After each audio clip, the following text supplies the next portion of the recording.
A study has confirmed that a drug preventing HIV infection is highly effective as a real-world preventative treatment.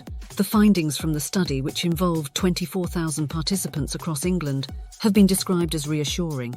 Thousands of people are already taking PrEP through sexual health clinics. The Terence Higgins Trust, a charity dedicated to HIV-related causes, is advocating for more straightforward access to a specific medication. The organisation highlighted a concerning lack of awareness about the medication in significant portion of the population, including women. The UK health agency, 𝗬𝗓𝗣𝗑𝗧, which led the PrEP impact trial with the 𝗓𝗢𝗣𝗑𝗘 and Westminster Hospital NHS Foundation Trust, said it was the largest ever real-world study of its kind. The comprehensive study was conducted across 157 sexual health clinics throughout England between October 2017 and July 2020.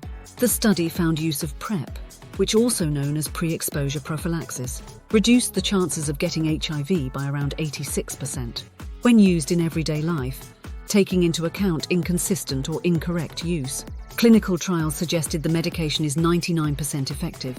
Dr. John Saunders, who worked on the study, said, "This trial has further demonstrated the effectiveness of PrEP in preventing HIV transmission and has for the first time shown the protective effect reported by earlier trials but at scale and delivered through routine sexual health services in England." The Terence Higgins Trust HIV charity welcomed the study's publication, but said there was more to be done to increase access to and awareness of the drug, particularly among some minority groups. Debbie Laycock, head of policy, said, "We think that there are certain communities and individuals at the moment who could benefit from PrEP but aren't accessing it. Many women just don't know PrEP exists," she added. She said the charity was calling for PrEP to be made available in pharmacies and online to widen access to it. Dr. Saunders said that although the clinical success of the drug had been proven, this study revealed other important information about how it was used. "Before, we didn't know how many people would want it, take it, or how long they would stay on it for," he said. "Now we know who is being prescribed it, and we can work with clinics to try and get more people to take it." He said that real-world effectiveness was dependent on many factors, particularly whether the drug was taken correctly. Harry Dodd, who has taken part in several PrEP trials, said taking the drug has been empowering for him as he no longer fears catching HIV. "I haven't thought about that for the best part of a decade, and that's liberating. I've had long-term partners who have HIV since taking the drug, and that would not have been on my radar before. I now have the confidence to love freely." Mr. Dodd, 33, from North London, said he understood there may be hesitation to taking the drug as it was sexually related, but he believed the use of PrEP could help remove stigma around HIV.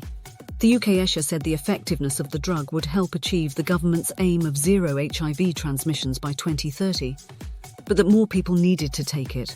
Dr. Saunders said that while gay and bisexual men were most likely to use the drug, many people from other groups, such as straight women, would benefit from taking it.